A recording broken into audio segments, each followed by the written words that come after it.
So in this video we will talk about a topic that I've read in this book, The Diary of a CEO by Stephen Bartlett. I must confess I haven't read the book fully yet, but I've read some chapters of it and I'm a huge fan of Stephen Bartlett, of his podcast which is also called The Diary of a CEO, and his other stuff he's doing. First of all, a little bit about the author. Stephen Bartlett is a British entrepreneur. At 22 years old, he founded a digital marketing agency which went to the stocks 5 years later and was now worth over $300 million. So he's fairly successful with his doings. And today we will talk about the 5 buckets, which is a theory, like I said, from the book. Let me pull that up. So essentially, as you can see now, the 5 buckets are what you know, what you can do, who you know, what you have, and what they think of you. Like Stephen said in this book, sum of these 5 buckets is the sum of your professional potential. That means if you do not fill all of these 5 buckets, then you're more likely to end up in a less successful professional career. And these 5 buckets are, just for simplicity, called knowledge, first one, skills, second one, network, third one, resources, fourth one, and reputation, fifth one. I had to read that real quick because I didn't remember all of it quite exactly like he told it. And so what does that mean? What is like the knowledge thing? The knowledge is the theory you learn. So when you go to uni, for example, or to school for something, that means you learn something there. If it is medical stuff or technician or something like that, computer science, it's all of that falls into the bucket of knowledge, which is something you should definitely invest in, Stephen says in this book, because it is one of the most valuable investments you can do. For example, if the stock market crashes, you're pretty sure that you won't lose your skills, so that you can rely on them.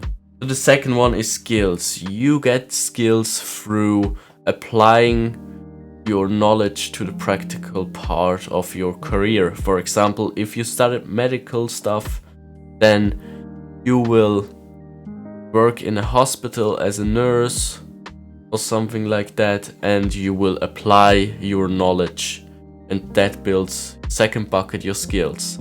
And if you do gain that knowledge and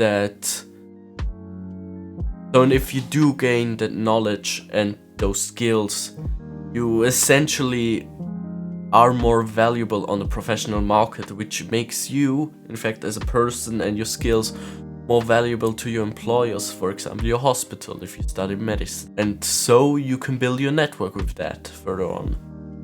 For example, you study together with other people who study medicine for a long time, and you can learn from your superior officers and all that stuff. And the fourth bucket are your resources. So if you have the knowledge, if you have the skills, if you have the network, automatically get new resources. Like I said before, you can learn from your superiors, which are great resources because they work long on the field for you, and they can teach you a lot of stuff you didn't even think about a few years ago. And the last bucket, which Stephen just wrote in, I don't know if this theory is from him or not, which I found kind of just not over the top a little bit, is your reputation. Like if you have knowledge, if you have skills, you have a network, and you have resources, you also gain that reputation without a doubt. So for example, you're working together with your superior all the time, then you might be seen as smart or something. And Stephen also states, if you truly understand what he wants to say with these 5 buckets, then you also know that a higher paid job, for example, who teaches you less knowledge and less skills, is in fact a lower paid job than the one you gain more knowledge and more skills. I do also really like the story Stephen told in this book about a 20, how I do also like the story Stephen told in this book about how in 2017 a very talented 21-year-old employee called Richard walked into his office and he had some news to share with him. He told him that he was offered a job as a CEO of a new marketing company halfway across the world, and that would give him an enormous pay raise.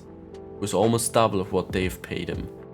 And he also says that he didn't believe him, couldn't think about what a legitimate business would offer a junior employee with no management experience such a prominent role.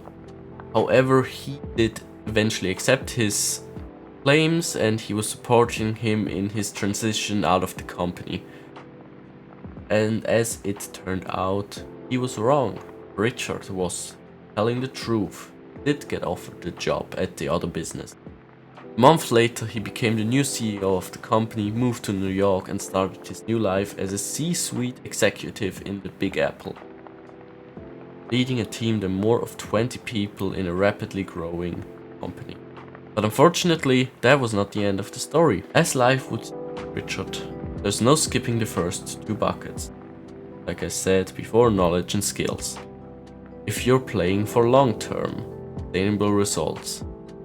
Any attempt to do that is the equivalent to building your house on sand, which means you're building something really great, really big, really expensive, but you're missing the fundament. You're missing the fundamental two buckets to remain house on the level it is.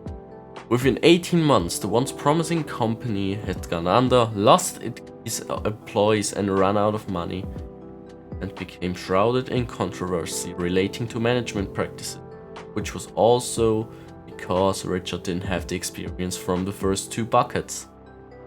After the company closed, Richard was unemployed, far from home, and searching for a new, more junior role in the same industry that even has had employed him. So, as you could have heard from the story, it is crucial to follow these 5 buckets. If you skip one, I would say if you do not skip the first 2, it isn't that bad. But if you do skip 1 or 2, further down the line, you will regret it.